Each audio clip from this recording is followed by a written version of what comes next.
প্রধান উপদেষ্টা আজকে বিকাল ৩টায় দেখেছেন একটা জরুরি বৈঠক ডেকেছি।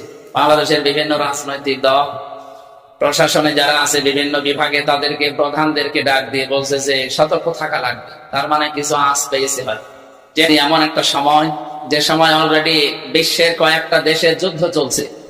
আজ নিরাপত্তার বেষ্টনী থেকে আমরা অনেকেই বের হয়ে যাচ্ছি, আমাদের নিরাপত্তা এখন আর নেই। আল্লাহ বলেন এখন যে নিরাপত্তাহীনতায় পৃথিবীর মানুষেরা ভুগতেছে, নিরাপত্তা দিতে পারে শুধুমাত্র আমাদের মালিক কে? আল্লাহ এর ভেতরে দুইটা কথা দিয়েছেন, আল্লাযীনা আমানু, যারা ঈমান আনে, ওয়ালাম ইয়ালবিসু ঈমানাহুম বিজুলমিন, এবং তাদের ঈমানের সাথে যারা শিরিক এবং জুলুম মিশ্রণ করে না। এখানে জুলুম মানে শিরিক। সুতরাং আমরা যদি নিরাপত্তা আল্লাহর কাছ থেকে পেতে চাই, আমাদের ঈমান যাই আছে, ঈমানের সাথে যেন কোনো শিরিক, কোনো জুলুম মিশ্রণ না হয়। কে কথা বলেন?